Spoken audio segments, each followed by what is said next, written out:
Here's the scenario. You're injured in a collision and your insurance company is denying your claim. It happens far too often. If it happens to you, call me, Brian Goldfinger of Goldfinger Personal Injury Law. My team and I work for people just like you. We don't accept cases on behalf of insurance companies, so you and your family can make sure that you're in good hands.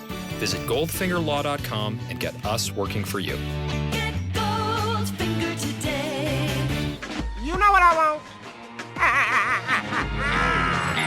I want to talk sand.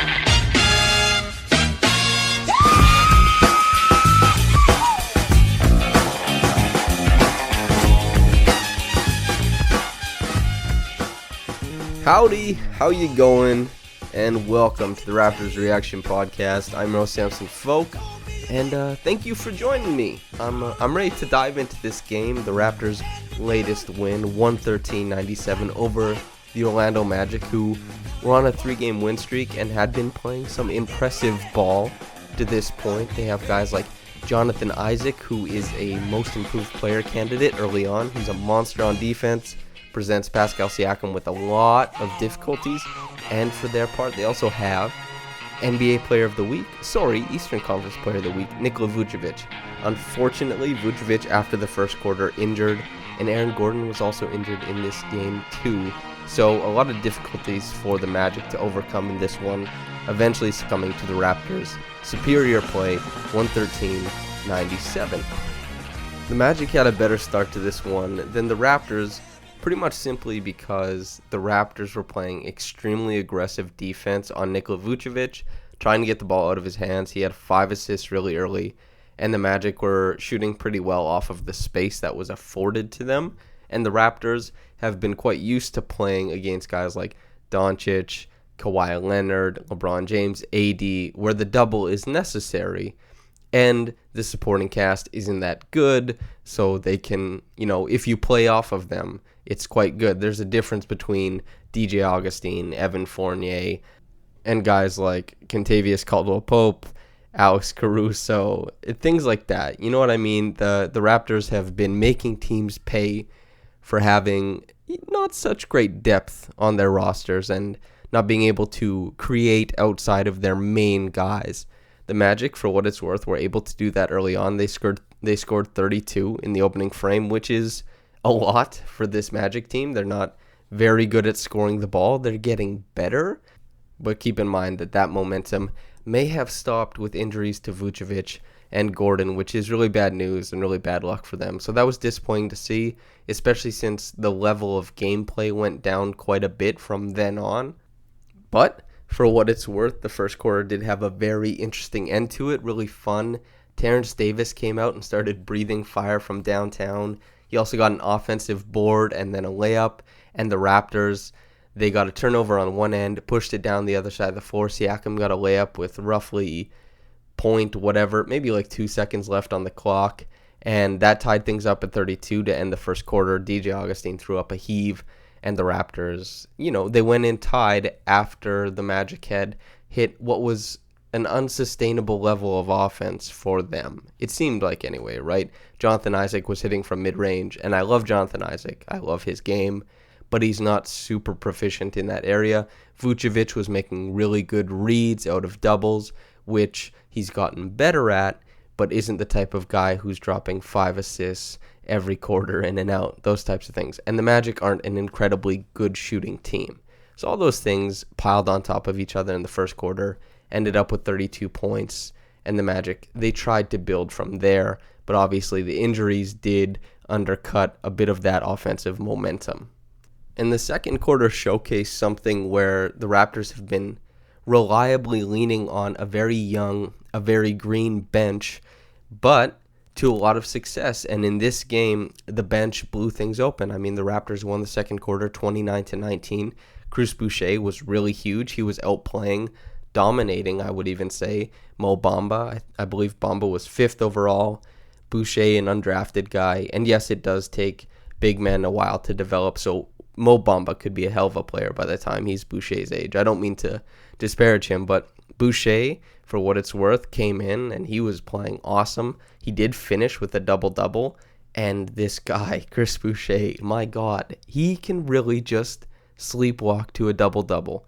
and he throws down dunks. It's just his activity for a big man is so fervent. He is so mobile, whether it's diving to the rim to attack the offensive glass, running back on the fast break, running up on offense on the fast break, whatever it is, he's doing it to his fullest extent. And that allows a big guy with his length a lot of opportunities, honestly. And that's really cool to see, because that is one of the most heartwarming aspects of basketball players is hustle.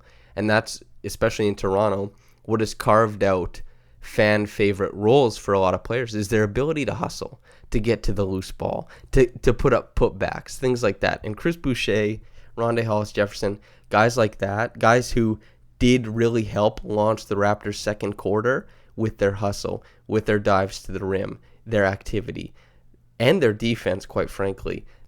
That is what the Raptors bench unit has been built on, getting defensive stops, running out on the break, and having some overlap with guys like Fred VanVleet, Pascal Siakam to create. That has really helped them get going. And while there were long stretches in this game where the Raptors didn't look so great offensively, and while also crediting the Magic for being a great defensive team, the Raptors, especially the bench units, who guys like Terrence Davis, Hollis Jefferson, Chris Boucher are all plus 22 or plus 21 on the game, they dominated the Magic for their time on the court. And that was largely due to their activity on defense, their ability to get out on the break. You had Hollis Jefferson, who was going out for this Michael Jordan-esque breakaway dunk, the big hammer left-handed. And you have Boucher, I think he had 3 putback dunks in this game. 3 putback dunks, not just dunks at all, not just dunks whatever, but specifically a genre of dunk. He had 3 of them in a single game. And it's tough to just point to the Magic and say, they're letting that happen, because Chris Boucher's activity has been affording him these types of performances against different play styles, different teams. It hasn't been like playing against teams that play fast. It hasn't been that. There's been slow teams, there's been fast teams, there's been medium teams as far as pace, and Boucher has found success against all of them, quite frankly, and that's been a huge development. Terrence Davis as well. Not only did he come out and start hitting triples, but in the second quarter, he started running a 2-man game with the likes of Marc Gasol. Marc Gasol, as good a big man to run a 2-game with as any because of his passing proficiency. That was great to see. So he not only was he taking DHOs from Marc Gasol, that's a dribble handoff for those of you who don't know, dribble handoffs from Marc Gasol and hitting floaters while going downhill and spraying to the opposite corner for corner triple looks, or even just creating and filling the lane while Marc Gasol waits for the defense to compress, and then Marc Gasol finds, for example, Norman Powell wide open for a triple. These things are all happening, and these are advanced things for these guys. Not something you'd expect to see, and to come in and to punch Orlando in the mouth as a bench unit, where Terrence Davis is undrafted, Chris Boucher is undrafted, Matt Thomas is undrafted. Okay, all of these things happening, compiling on top of one another, is a little bit absurd. Having Terrence Davis come in and play 27 minutes, have 19 points, 8 rebounds, 5 assists on 70% shooting, I don't know what we're supposed to expect from this Raptors development team, but everybody on the roster appears to be punching above their weight, and not just in one area of the game, but in all facets, which makes it seem like not only are they having a good case of avoiding regression from downtown, whereas Terrence Davis has shot the ball really well, wasn't that great a shooter in college. Whether it's his defense above the break, his helping out on the defensive glass, his three-point shooting, his playmaking, everything that he's doing has risen to such a degree that what do you say about it? Because you have to evaluate what's in front of you. So you can't just say, well, if his three-pointer regresses to the mean, well, then he's still performing at a rate that nobody expected in several other facets of the game. Same with Chris Boucher. Same with Rondae Hollis-Jefferson. There's a guy like OG Anunoby who we knew. We knew he was going to cut baseline, shoot a really high percentage around the rim, and we knew he was going to be an outstanding defender. So we've seen that he has definitely improved as a defender. I wrote a big piece about why he's one of the NBA's best defenders at this point. And he looks like he's primed for an all-NBA level defensive year. But not only that, he's shooting over 50% from downtown. That's one of those things where you look and you go, okay, OG Anunoby is probably not going to be shooting over 50% from downtown. But everything else is so good that you can let that regress and it's okay. And that's been the case with all of the Raptors' young guys. Pascal Siakam as well from downtown. Just there's so many other things that are being added to the games that the improvement across the board of all these players is, quite honestly, it's one of the most staggering things I've ever seen in the NBA. And I don't mean to be too dramatic or hyperbolic, but it is an unprecedented level of improvement from a roster standpoint. I've never seen anything like it. I don't think we'll see anything like it in quite some time. And I was talking to Louis Zatzman about this, but if these improvements are real and stay static and there's not a ton of regression to wherever, it means that the Raptors 100% become a championship level team, even without Kawhi Leonard. And everybody and their mom knows how important superstars are to the NBA. Everybody knows this. And to win without one, and even Pascal Siakam, we do see him coming a bit more down to earth, whereas he's not going to be shooting 52% from downtown and 96% from the free throw line and averaging 29 on 64% true shooting. That isn't Pascal Siakam. But Pascal Siakam averaging 24, 10, and 4, something around that, that seems doable. On decent true shooting percentage, all those things seem possible. But even then, that isn't the same level as Kawhi Leonard. So you ask yourself, how does a team win it all? And the Raptors, it seemed like, came the closest last year, because the Raptors were definitely a team last year. Whether the narrative told you or told anybody in America, wherever in the world, that Kawhi Leonard carried a bunch of players to the finals, that wasn't the case. The Raptors were a very, very good defensive team. They led with their defense. They won with their defense. Kawhi Leonard had really, really scintillating stretches, but so did Kyle Lowry. So did Pascal Siakam. And while not to the degree of Kawhi Leonard, they still kicked in so much extra stuff that the narrative that Kawhi Leonard carried the team was wrong. So the Raptors as a team really kicked the super team idea in the face, and they seem to be doing that again this year.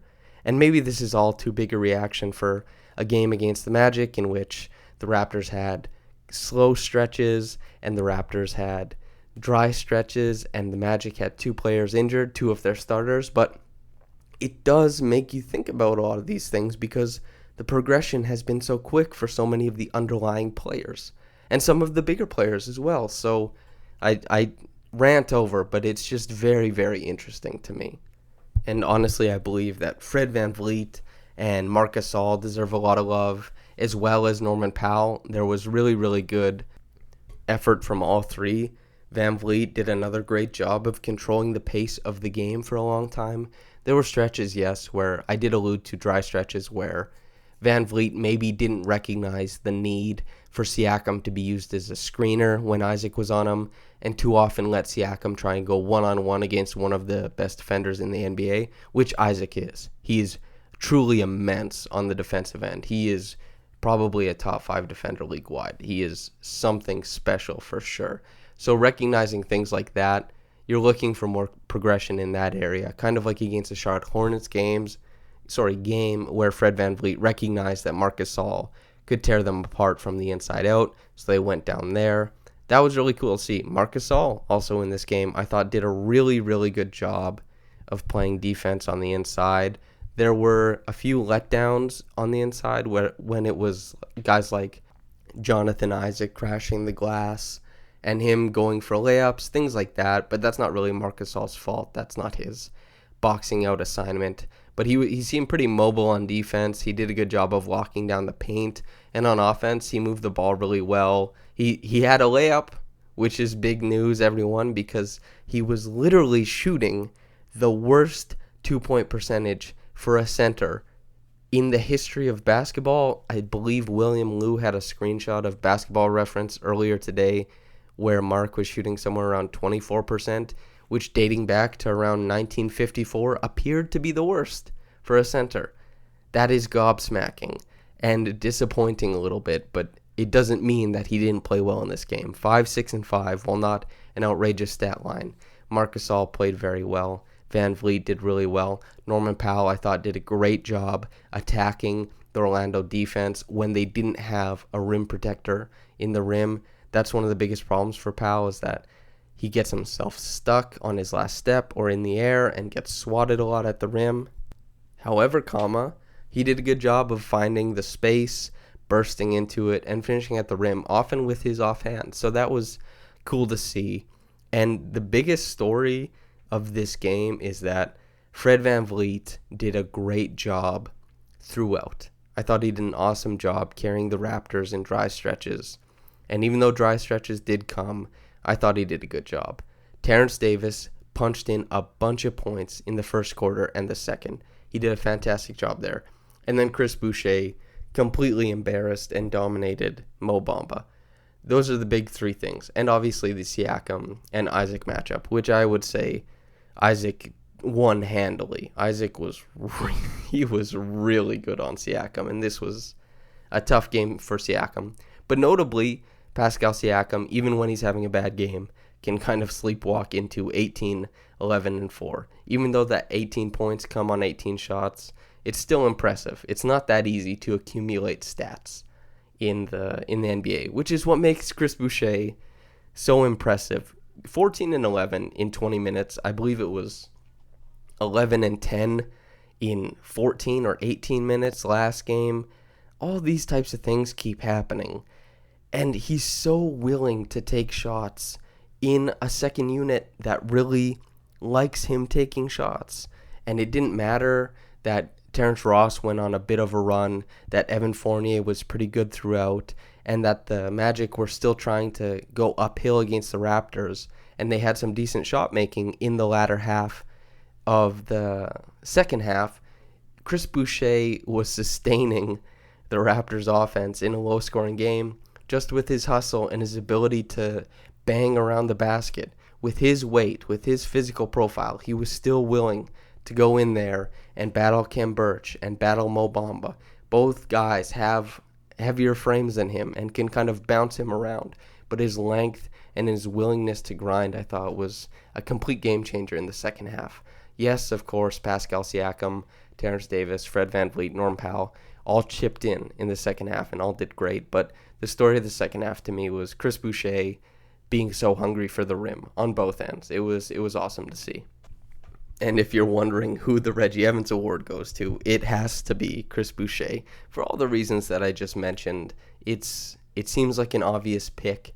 And I did not think that for this award this year, I would be considering Chris Boucher and Terrence Davis II as much as I have game in and game out, because they've become not only much better players than I expected, but they've become cogs in the second unit.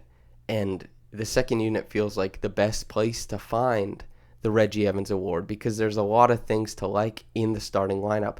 But the Raptors, for what it's worth, a lot of the guys, even Pascal Siakam is getting MVP consideration by some people. Fred VanVleet, we're talking about, could he be garnering a max contract in the offseason? These things are being talked about, and it's really cool. But there is a level of play that's starting to be expected of them. And Reggie Evans, the only thing expected from him was hustle. And man, Chris Boucher, he embodies that every game. He comes out and he kills himself on the glass. Whatever needs to be done, he's running, doing his best to get there. And it was really fun to watch. I've really enjoyed it. So he wins the Reggie Evans Award for this game. As for the Mitchell Robinson Award, nothing particularly villainous in this one. And I'm okay with that. As always, it's always good to avoid villainous behavior. So we'll be moving right on to the top quick reaction comment, which seems to have 4 paragraphs in it, so strap in. From Wild-Ling number 1. Boucher, another double-double. 14 points, 11 rebounds in just 20 minutes, plus 22.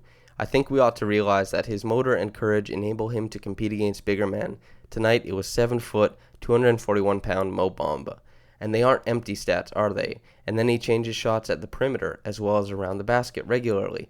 Guys just don't want to try to shoot over him out there, and he gets out there in a hurry. His willingness in the G League to mix it up under the basket led to a ton of blocks, rebounds, and foul calls. And the guy runs like a gazelle. So what fans thought was a novelty, a feel-good Canadian story about a stick-figure Canadian big who shoots the 3 with abandon, is a lot more than that. He makes things happen all over the place. A really nice driving dish for 3 by Powell tonight. He's earning Nick Nurse's confidence. I think he can start in the modern NBA.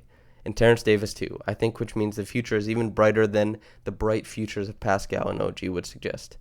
Yeah, I think you hit the nail on the head with that third or second to last paragraph talking about what some people might have thought was a novelty Canadian on the team is turning out to be a lot more. I think that's ending up to be true. And Chris Boucher, even though he is at an advanced age for somebody who has played so little in the NBA, whether he figures into the Raptors' future plans as a major player because of his age, I'm not so sure. But whether he figures into the immediate plans of this year as a role player and in the years that follow before he becomes too advanced in age, where his running and jumping might start declining a little bit, if he can get into starter, all-star, above average starter, that type of area, that's cool to see. And it's really nice that that's even a conversation.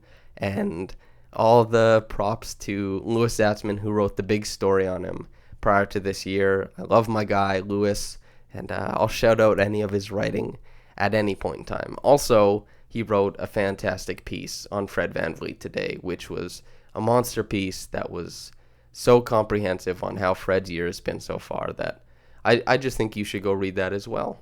And as for me, I think that's about it for this podcast. I'm going to thank you guys so much for listening. Tomorrow, I'll be drawing the winner of the Rockets at Raptors tickets giveaway December 5th. And for all of you guys and ladies who entered, the best of luck to you. I hope somebody truly deserving wins the tickets. And thank you very much for participating. Thank you for listening to this podcast, whether you're getting into it in the morning or at night. Have a blessed day, and goodbye.